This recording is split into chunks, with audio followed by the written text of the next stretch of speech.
Well, for the folks that are joining us, welcome. We were just giving it a minute or two to let people populate to their breakouts of their choice, and we're going to get started talking about profession-based learning in a kind of a disrupted time in this virtual world that we're kind of a part of here. And so we welcome you to be here, and exciting to see you.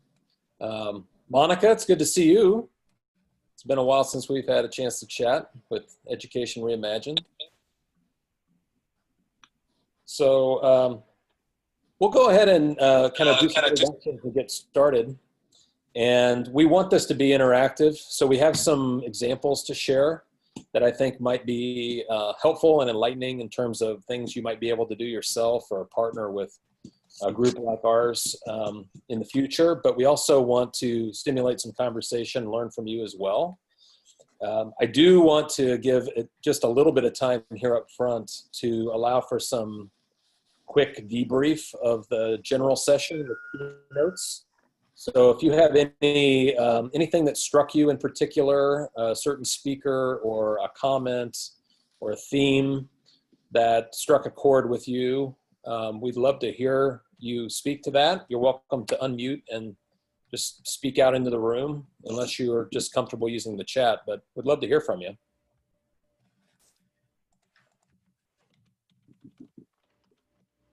Looks like we got a comment from Noel in the chat about the idea of a question journal, the idea of using that. Yeah, that was definitely an interesting thought. I'll jump in with, I was very much appreciative of just the quote and the comment about help me identify that I am smart, not if I am smart, and just the connections there with all the standardized testing and just the limitations that are found there. But I felt like that was a very powerful way to phrase it. Yeah, absolutely. And I see, I'm going to make sure I'm pronouncing this correctly. Is it Noga in the chat saying something similar? That was another comment about a system being designed to figure out who is smart and the bias behind that, right? In terms of how we determine who is smart, those kinds of things. So yeah, totally. Yeah, I was really struck by a lot of the conversation that occurred, both from, I think the folks that resonated with me, our speaker from High Tech High, and then Dr. Tony Wagner, both, it was like every 5 or 10 seconds I had something I wanted to write down, quote or some other epiphany. So that's great. So I want to just quickly introduce what we're going to talk about today. One of those things. Can I just jump in yeah, just ahead, really quick? My name's Maureen Mukori, and I'm new to this group, but I've been in education for a long time, mostly as a practitioner. And I think one of the things that really struck me in thinking about how to get change to happen in schools is that district administrators, especially where I am in the Central Valley of California, really are risk averse. So the unknown is really frightening for folks. And I'm just wondering if at some part of the conversation we can talk about maybe districts or folks who have taken the plunge outside of our panelists and done that, so that maybe even referring people to those districts and saying, hey, talk to this person. This is how they did it. This is why you shouldn't be so frightened by this.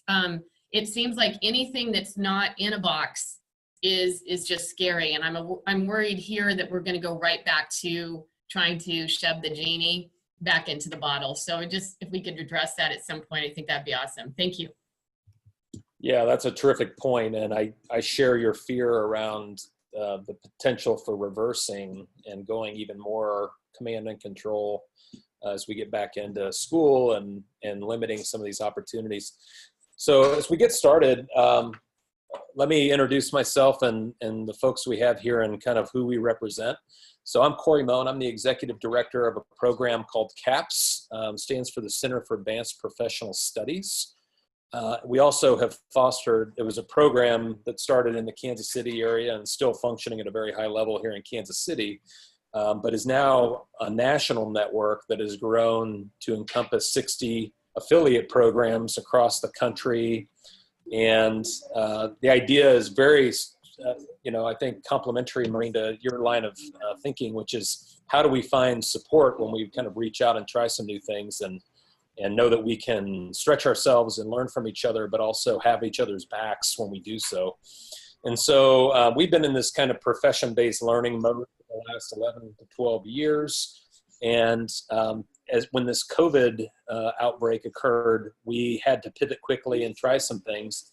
So a few of the things you're going to learn about today from our affiliate members are ways in which they have done that. We're going to start with Nate Clayberg and Ethan Wiechmann. They are from Cedar Falls, Iowa, and the Cedar Falls CAPS program. They're going to talk to us about a virtual career week event that happened here a few weeks ago. And then we have a student with us, although I don't, oh yeah, there she is, Caroline Flanagan, who got to be a part of that career week, but is also part of a teacher ed profession-based strand at CAPS under Dr. Tammy Fry, who will be another person that will talk to us about resources that she's created to adjust to a virtual environment and do so with this profession-based learning. So with that, we're going to give ourselves maybe the next 15 or so minutes to walk through those with you, to give you some ideas. And then we want to kind of circle back into conversation with you about ways in which we can do this and learn from each other. So Nate, Ethan, I'm going to kick it over to you to explain how the career week played out. All right. Well, I'll wait for the yellow light to signify that I need to wrap it up. So as we get through that, we've all we're all in this together as everybody's been saying, and have yet to break out into the High School Musical theme yet. But, as we were discussing this back in the middle of March and spring break was happening, all of our students were away. One of our partner districts still had some students in-house. Ethan, who is our director for the CAPS program, I'm along with a business developer, and I wear a lot of different hats, but we thought, okay, let's be ready. Let's have a plan in place before we get them back and what we're going to do. So we started planning out and how can we create some content, some engagements for our student associates, not just what we have in Cedar Falls, but also the ones we have in a smaller district of Jessup, which K through 12 is about 800 or 900 kids. Columbus Catholic, about the same. They're more of a parochial school in a Iowa metro type area. They are now our affiliate program that we have created Cedar Valley CAPS on, and we'll add 3 more school districts here coming up next year. But how do we engage with our staff? How do we engage with students as a whole? These were things we were wondering about. How do our student associates engage with their instructors, our individual instructor in their course strand? But maybe what extra thing can we add in that they maybe would not get otherwise? So we looked at, Webinar Wednesdays. I think we just kind of threw it out and started a Google sheet, and Ethan and I back and forth. What can we fill it in? Really brainstorming. And, as it came through, we started talking about it. We wanted areas that interested the students and where things could go. Talking about graduation story and how they create that. What are their next steps, and planning some of that stuff out. So we get a little workshop on that. Hamish Brewer, that a lot of you probably know from the Virginia area, DC area, author. He's spoken in Iowa twice in the last 12 months, but we were able to connect with him. He came on a Wednesday webinar, connected with all of our students. That was awesome to have. College entry and scholarships, that was a topic. We had career conversations with 2 local professionals, one who's a police officer, and also another one who's in tech business. Colleague of mine, or a connection I have, who's actually from the Kansas area, or Kansas, is also in the UK right now, as her husband is stationed with the Air Force in England. She has expertise in resume development, so we brought her in via Zoom to do a resume workshop for us. Adam Veed, another colleague who's a recruiter by trade in the Des Moines area. He did a session on interviews online, but also in person. Mock interview breakouts. We had HR professionals from really across the country come in, and we threw them all in breakout rooms in Zoom, and they had to go through and do mock interviews. And then the last thing we wrapped up here was some financial training with a couple of bankers, and that's something we always talk about that students should have, but I think all of us wish we probably needed a refresher on that as we go through. But as we get through that, all those connections we had, or all the people that brought in, they were all through our networks, through relationships, or went to school, neighbors, that type of thing. So we were connecting with our networks. And then early on, we talked about it'd be cool to have a career week. And that was the week of May 11th. And as Ethan was working through that, what does that look like? And then started talking with the people from the CAPS network on our directors calls, which was a whole nother thing that was nice, a nice support group during this time. What ideas are you doing? Because we're all in this together. Let's not reinvent the wheel. What are you doing that we can all try? And the career week came up. Corey said, how do we get involved? Other affiliates, how do we get involved? And it really just kind of snowballed from there within about a 3-week time period. Dr. Musa, who's a cardiologist in Chicago with Rush Hospital or with Rush University of Healthcare, we had him in a closet somewhere on a patient floor in a mask. He was taking calls on patients. We had a veterinarian from the Kansas City Zoo who was actually treating a black rat snake while we were talking to him. So we were watching him do that. We were not quite ready for that. Some were more engaged than others. We had a nurse with Barnes Jewish Hospital of St. Louis. She had pictures of some things that were interesting. But, the ones that were on our interest in medical were just show us more, show us more. But when you look at the industries and the companies that we had, we had a professional retired from Disney. We had 2 people from John Deere. We had a NASA astronaut that's going to be in the next class. He will go up. He's from our area here in Northeast Iowa. Another mission control specialist. It's from our area. We had both those guys on. Marketing professionals from Minneapolis and Seattle and Iowa and Chicago. Entrepreneurs. And then Corey was able to bring in Clifton Talbert. So that was a real keynote that we had to end the session. But when we're all done, it was like we were doing this to serve the students of CAPS in our network, but then it was other students, and it was younger students, and then it was, how about we just open it to everybody? And, Ethan could talk more about how we all engaged with our technology and our communication and all the engagement we had with registrations. But it took some marketing too to try and figure this out because, social media was our friend to try and blast us out. Who was going to engage and where were they going to come from and how many people were we going to have? And a lot of things we had to think about, but the island was on fire, if you will, and we wanted to make sure that we controlled it and had a good experience. But Ethan can take more of you through how it all kind of really came together behind the scenes and really was his brainchild.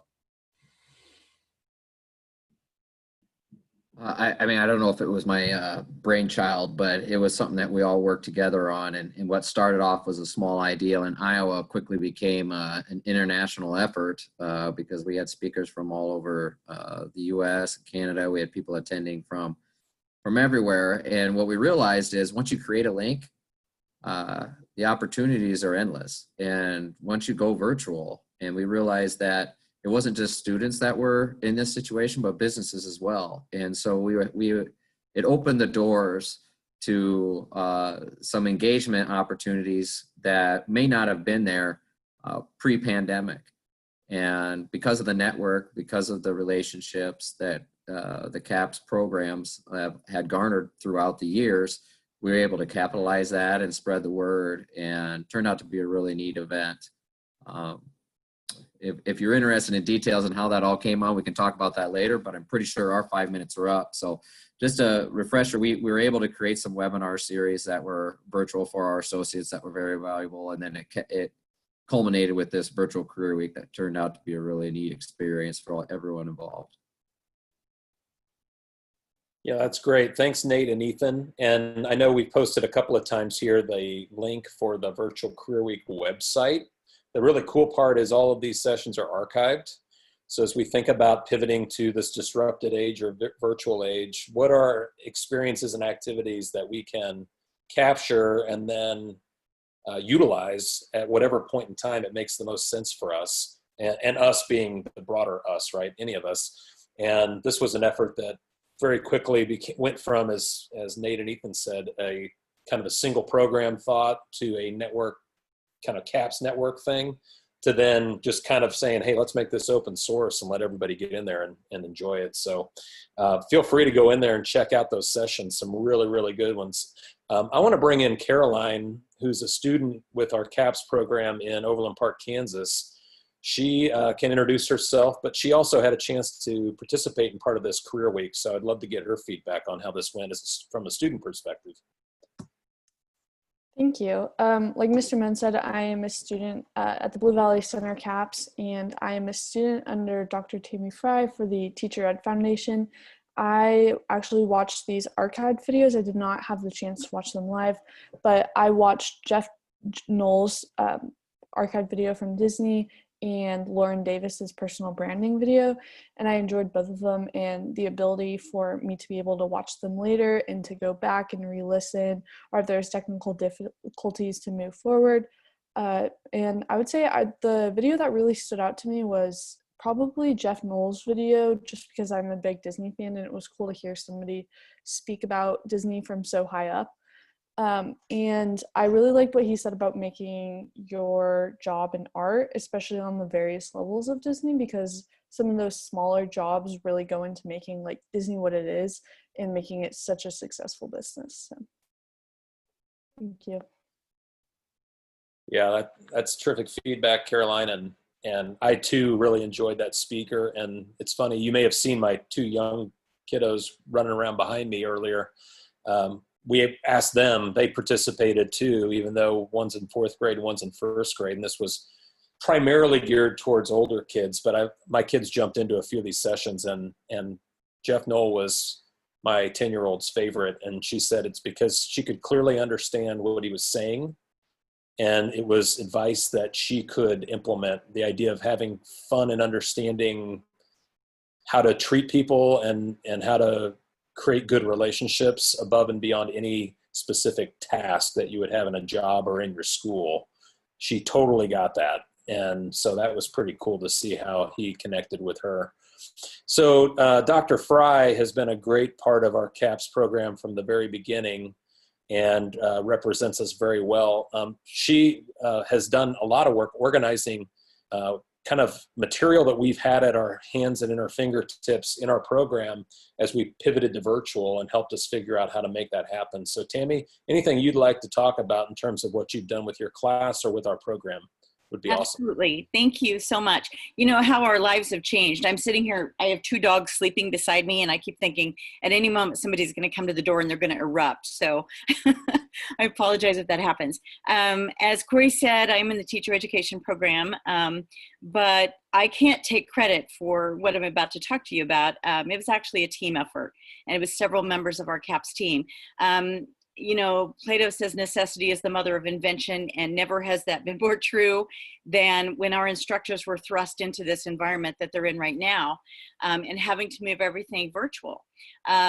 We had a concern, and so my focus is not necessarily on the creation of, you know, that learner-centered, intrinsic motivating options for students, but more taking care of our instructors, because they need to be intrinsically motivated as well, and we need to have learner-centered materials for them. For a long time at CAPS, several of us have talked about the need to have kind of a reservoir of activities, and we have lots of resources at our hands. We have resources from the Kansas Leadership Center, we have resources from Wayfinder and from Indigo Education, and just professional skills resources. And we've talked for a long time about how it would be nice to have kind of a set of, like a skills center or a sandbox, if you will, for the instructors, especially if we have a new teacher come on to our CAPS team who really kind of needs to get into the groove of our whole CAPS mentality and use some of those resources effectively. So a few of us, you know, I kind of recruited people and we got together. We called ourselves Team COVID. We even created a cool little acronym coordinating our valuable in-house dogmas. And we decided that what we were going to do is try to come up with some modules and some activities that teachers could pull from. They weren't obligated to use them. It was strictly optional, but they were meant to help them augment the content that they were trying to get across in this virtual environment. Because how do you take a hands-on project-based system and move it to a digital world totally and suddenly? And so that was our concern. So we started with the LMS that we use in our district, Canvas. We thought that that was a great way to start because there wasn't a huge learning curve for our teachers. It wasn't someplace else they had to go.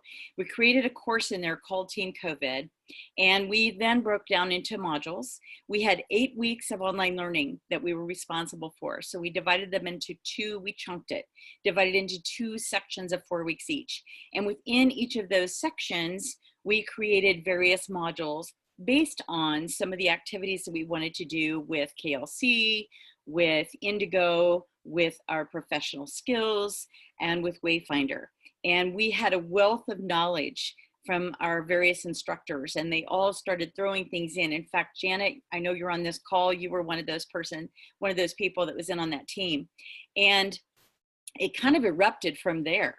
And every week I would get on there and I would notice there were some new activities put in. And not only were activities put in that teachers could pull and use, but we had some instructors who actually worked to find ways that things could be chunked together. So in other words, how do you make this KLC concept fit with a Wayfinder concept? And how do you do that? And bridging those gaps. And we started to realize that this creation that we had to kind of cope with our situation actually has started to become a huge resource that we can use afterwards. So when we talk about next steps, we have our next step started. You know, this is something that's going to change the way that we maybe do some professional development. This may change the way that we have some collaboration groups and things like that. So we've really found it to be very valuable. Something I'd like to share from my own experience and from my own class. One thing that I think is really important, and the reason we decided to chunk some of the materials in the sandbox that we created, was that I think one of the things that's really important for students and for teachers and for everyone really are some pacing guides. Because probably the number one thing that I found students really had struggled with when things were thrown online suddenly was time management. You know, and there's so much research that shows how we can't equate time on task in a classroom with screen time. And how do you change that? And how do you morph that into a digital environment? And so what I found to be really helpful were pacing guides. And so not only would I put material on for students, but I would actually create a day by day kind of suggestion for how they might shape their time and how they might be able to accomplish what they wanted to accomplish. So I know Corey had that up on the screen. That's an Adobe Spark.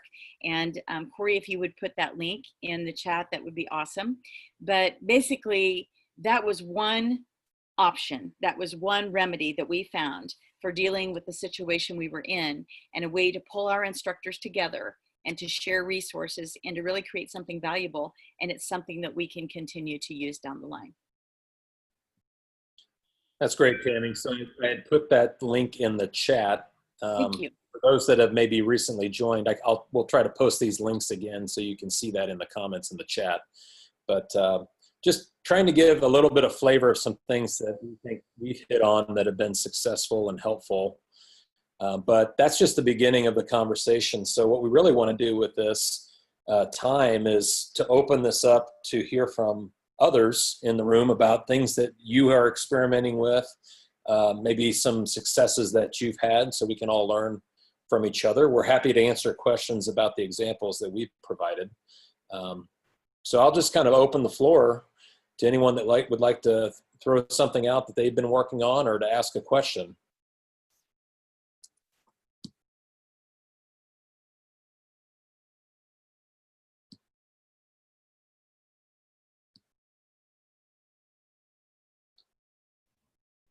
Not everybody at once. Nate, you ruined it. I was using my leadership strategy of I staying know. silent and making people uncomfortable. And I was using my radio strategy of not having dead air. Hi there. I'm Maria. I'm from Holy Trinity School, which is in Richmond Hill, Ontario, Canada. And I'm not on the academic side of the house. I'm the advancement professional, so community relations and development. So it's a little bit different because really it was about working remotely and what that looked like, because that wasn't an option in our building beforehand for any of our non-academic staff, so anybody not in charge of students. And so that's the change that happened for us. And at that time, we changed into a new a new data system. So everybody got to upskill on my team. They actually had time to do so, and certifications and everything online. So it's a little bit different. I'm here just to support what our school is moving forward with, quite a new way forward. And we're really taking this opportunity through COVID to launch some of our strategic aspirations that were probably going to take us 5 to 10 years to do. Now we don't need 5 to 10 years, which is pretty exciting. So I'm the same. I don't like the quiet space, so that's why I'm volunteering. We actually learn a lot about people's personalities when it gets quiet. Go ahead, Nate. Right? Sure. Like I can't be with it for too long. You know, the time that it's interesting what we can do if we are giving a short amount of time to do it, and it has to be done. Especially in the world of education, it was like, oh, we'll do it next year. We'll do this here next PD. But now it's like, you got to go above and beyond. And I guess if I could ask you a question there, Maria, it's people on your team. How did you see them evolve? You had some that were probably dragging their feet, and then towards the end that kind of really were seeing things a different way. Yes. Did you see that? Yes, because we are all doing the work, no matter what our role is in our organization right now, working on the next steps. So we've all been asked, what do we leave behind? What's possible now with our strategic aspirations? So that work has been done in my team meetings, and it is really interesting. It's, there's also the extra layer of a pandemic over top of people, and so it's really hard to decipher the two from that. So when you ask a big overarching question of a staff person, that maybe their role, they're questioning whether there's their role is something important as we move forward on their own, right? So they're just thinking about all the things that they've been reading and absorbing. Makes it very difficult for them to then look outside of what things we can leave behind or what we could do moving forward. So it's been an interesting exercise for me actually as a leader, supporting people in that moving from the immediate needs. So what can we get rid of can be something very simple as a process or procedure that we do. And I think in the non-academic side, the academic side was moving a lot faster, at a faster pace than the non-academic. There were a lot of things that I think in schools, people hold on to for so long. It's always been done that way. And I think this has really given that opportunity for people to start thinking. And every time they would get stuck, I'd say, our head of school has said, everything is on the table. And that's really hard. It was very hard for people to be able to do that, to be able to say that really everything's on the table. I'm like, yes, I have to go to the next meeting and present on what you've all said. So everything is on the table. Please don't hold back. And I think it was difficult. That's not, even though those are exercises, but those are exercises probably were done in a bigger group or with academic right beside each other, because we do that a lot in our staff development. Our professional development is right shoulder to shoulder. We work together. And I think when you have those people on a lead, experiencing that, it helps push people along. But when it's just the staff, that was a hard one for people. And I think that's hard for anybody. The letting go question, there were so many Post-it notes for all the other pieces on the jam board. And then the letting go was this like skeleton of things. So. Yeah. So it's interesting to hear you say that, Maria. It's good to have you on here. Had some conversations with Helen and your team about the things you're working on. It's really good stuff. But it reminds me of actually our outgoing superintendent in Blue Valley, who often references the idea of strategic abandonment and how hard it is to let things go, but how necessary it is to make space for whatever is new. Because if we don't, we end up just with a big pile of things that we have to do, and there's not enough time, and we can't be effective. So, yeah, how do you release yourself of things that you've assumed have to be there and have to be true, when in reality, a lot of them are not mandated or not set in stone or not law? How we use time in school is a classic example. I mean, we all just assume it has to be so many periods in a day, and you have to be in one particular class for the same time every day. And that just because we've always done it that way doesn't mean that that's the way it has to be. So great example. Anybody else have, and while you're thinking about that, actually a question that came through from Janet was, Nate and Ethan, in your program in Cedar Falls, did you have any kind of requirement on students participating in Career Week, or was it something that was offered as an opportunity and it was left at that? Can I answer Janet's and then jump in on Lydia's? I think Lydia has a question about equitable access. So a couple things.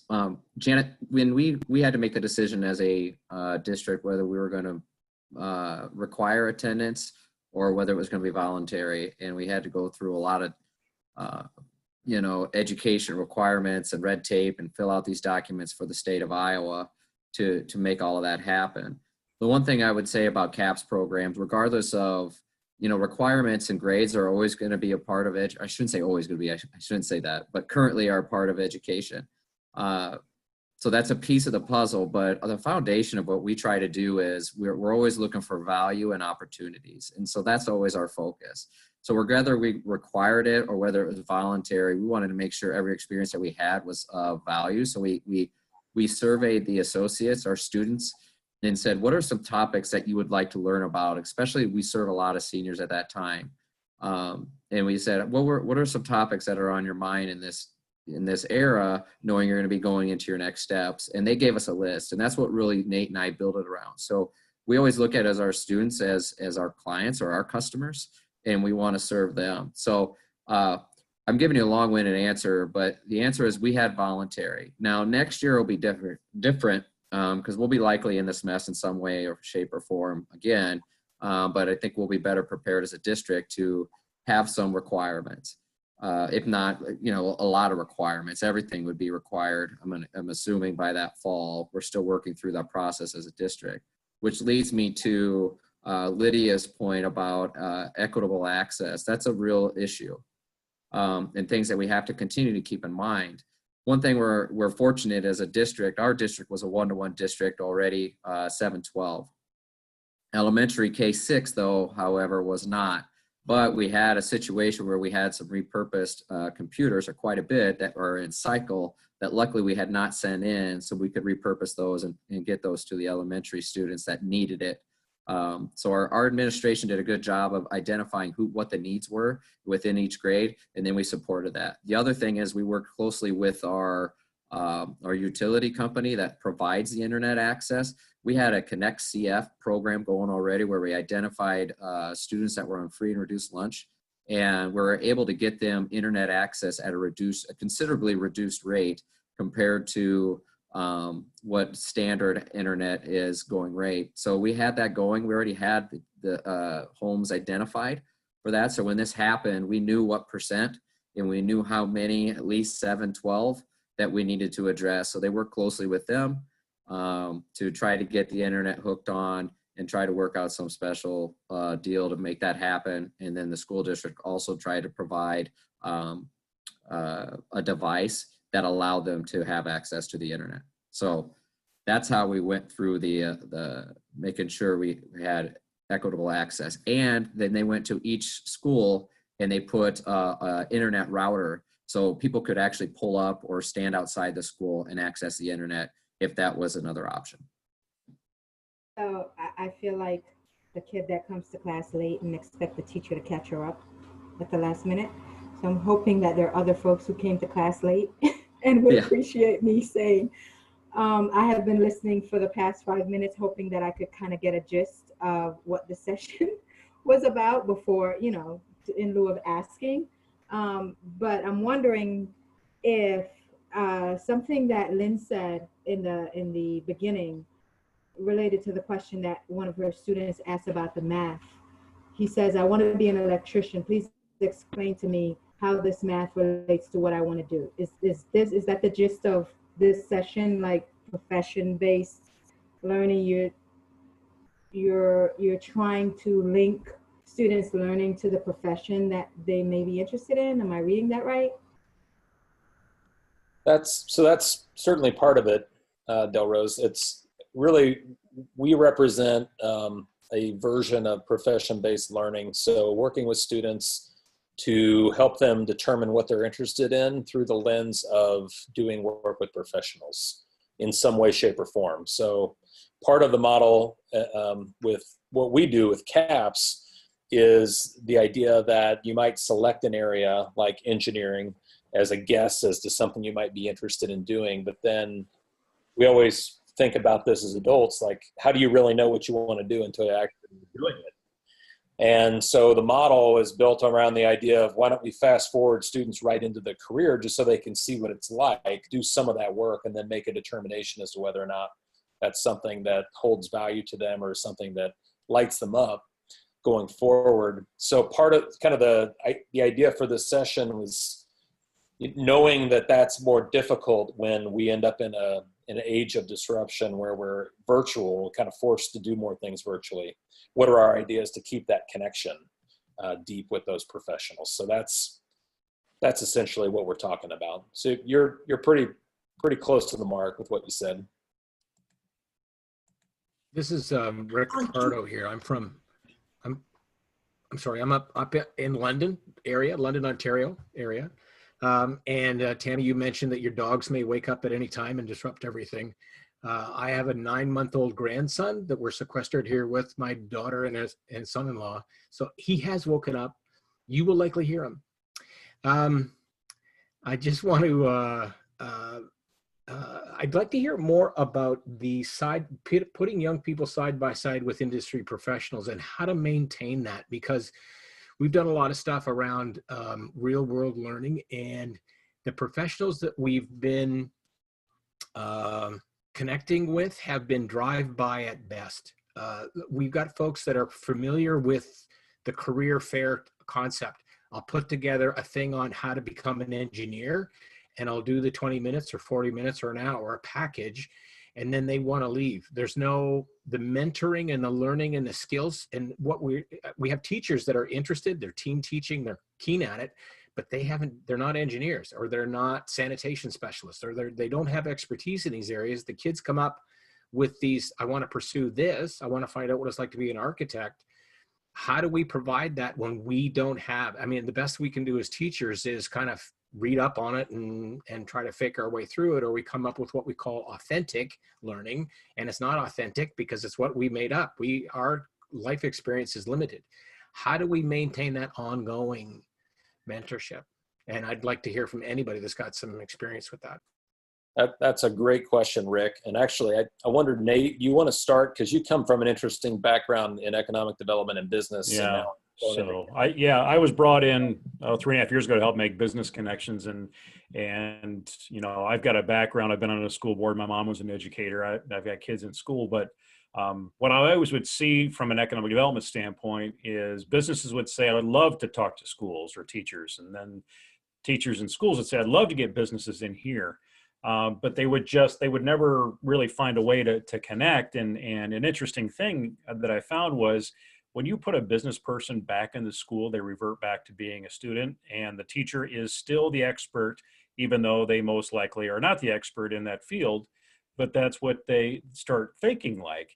But when you can put that educator, that student on the ground of the business, see what's going on, see what that world is away from campus. You know, this is for higher ed and also for secondary as well. And Ethan can talk about this, that, you know, we're always, when we go in, we're not just looking for them to give us something. And that, unfortunately, I think is the education mindset, is we're here to receive, we're not here to give. But we are looking for a handshake, not a handout. And you have to build that relationship. It's still a sales process. You can't expect to be the expert, because students are going to see right through it, you know. Especially on the internet nowadays, you can learn all sorts of stuff, you know, have them figure that stuff out and who those connections are. But when they can get in the place and actually talk to the people, you know, the teacher then needs to be the guide on the side. You are not the expert in knowing that area. You should maybe be the expert in knowing who the experts are to connect them with. And, you know, Ethan, can you talk more through the handshake, not handout model that we have lived by for a few years? So one of the things that we learned, and like Nate has talked about, when business and education tried to get together, and we learned this through the CAPS network. So it's not like in Iowa we came up with this all by ourselves. This was a model that had started in Blue Valley and that we became a part of. But as we worked with our local companies, there was this yearning for us to work together. But the problem was, in all the models that they've done before, one entity was getting way more out of the relationship than the other. And when you think about a business's bottom line is they got to keep in the black, right? And every hour that they put into it is a billable hour, and it costs money to send their employees to go even give a speech at a class for 45 minutes, right? Which they're used to. Okay, I'll do that. And basically what that is they're wanting to help out to the greater good, but that runs out. Eventually, for them to stay invested, they need to see some type of return on investment. And so when we go and talk with them, we don't talk about, look, we're not here to take stuff. What can we do for you? How can we help you? We talk a lot about what problems are you having and going on in your company that you just don't have time to work on. And then how can we take a workforce of high schoolers that are not stuck in the box in your company, that are thinking outside the box because they've never been in there. It's an opportunity to throw some ideas at them. But for this to work is the companies, it's more a project-based approach than it is an internship approach. And I think that's very key, because if you approach companies and say, I'd like you to take on this 16-year-old that doesn't know what they want to do, doesn't have all the professional skills yet, and we want you to watch them for a semester long, that's going to be more of a challenge to try to get everybody in your high schools into those experiences and get businesses to jump onto that. However, if you go and say, we have this you guys got this project, we have this thing, a business says, we've had this 8, 9, and 10 thing. For instance, we had a hotel in Cedar Falls that was thinking about trying to get more business to their hotel. And they were thinking, well, we were thinking about maybe doing this murder mystery. Well, that was 8, 9, and 10 because they had to keep the lights on. They were trying to keep the staff going and all that. But then the CAPS program took it on. They took it on as an event. Our associates, our students worked on that project for them. What became 8, 9, and 10 for them all of a sudden became number 1. And when you had a bunch of high school students that are creating this event and developing something that I forget how many likes they got on Facebook, it was something like 10,000 likes and reached over like 500,000 people because of, one, it was an old hotel, but because of the high school students led the charge, and it turned out they sold out. I mean, they sold out literally in a day. And it was because of their connections. It was because of their marketing. And that other company, all they had to do was meet. They met every week, once a week for an hour. And that was their time commitment. So when you think of return on investment, that company now is going to put a project up for us every semester because they know, A, they got that project, B, they made money, C, they also got to look at future workforce in their own company. So they started to feel out which one of these high schoolers are a good fit for our culture, and let's get them as an intern over the summer and let's hire them. Same thing with our manufacturing company that puts a project on every year. We started off with a step stool that ended up making them $25,000 a year off their bottom line. After that one experience, they now put up a project every semester because A, they made money, but B, they've now hired 5 of our high schoolers as interns, and they just ended up last spring hiring one of our high school students while he still had 2 years left of engineering school. And basically they came to terms that they were going to pay for his last 2 years of school as long as he worked for them for 2 years. So it turned out to be a workforce development piece for them. So long-winded answer, Rick, but it comes down to your return on investment and showing that, look, we're not here to just take. We're not here to just keep taking from you. We're going to give something back. So can you direct me to your pitch? Your pitch page? Yeah. Rick, well, we have a pitch. Rick, I put an email address in the chat. If you want to reach out, I can connect you back with Ethan. I can connect you back to Nate. I can help you myself as well. And I do want to make Tammy, you got something to say? I do. I just wanted to express too the importance of teacher externships. I know we talked about teachers, being the expert. Teachers don't have to be the expert. They don't even have to know who the experts are in all those fields. A lot of that can be student driven. And the idea of teachers out there doing externships to learn how some of those areas can then filter into the work world are really important. I also don't want to discount, we're kind of forced into that virtual world right now, but even before we were forced into that, I don't want to discount the importance of virtual mentors. And an internship doesn't have to be a face-to-face internship. Some of the best ones that we've had have been virtual. I had a group of students who rewrote a curriculum for students, the Navajo Nation up in Utah. And all of that was virtual. They met once a week. They had to turn in what they had done each week, et cetera. Very project-based. The students had to adhere to that system, but it worked. And then we also had an internship that turned out to be something lucrative for our students later on. We had some teacher ed students and a film student who actually started working with an online gaming company who created educational games for students. And they worked with him off and on. When they graduated from high school, he hired all 3 of them. And they spent the next 4 years at 3 different universities, all virtually done.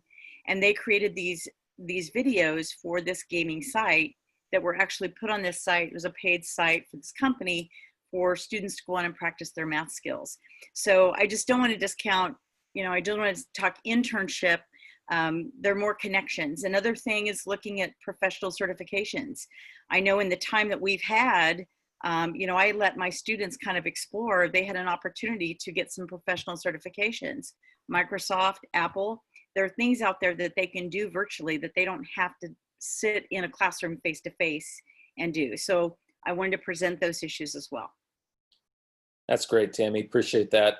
Well, I tell you what, folks, this New Way Forward Summit, the second iteration, they're actually doing a closeout session in the last like 10 to 15 minutes. So I want to be respectful of your time getting you back to that. The only other thing I wanted to share is there is another group out there called the Next Initiative out of Northeastern University. Lydia Young is on here. If you Google Next and Northeastern, you'll find out about experiential learning efforts that are being made by post-secondary into K-12. And that's a group that we're a part of as well. So you might want to take a look at that and see what opportunities are in front of you there. It's been great spending some time with you. If you want to go back to the closeout session of the general session, you just need to go back to your original link and open that room back up, and you'll go back in with everybody else. So it's been a great time getting to see you and talk to you, and wish you well. If you have any questions at all, reach out to us. We'll be happy to help. Thank you. Thank you very much. Take care.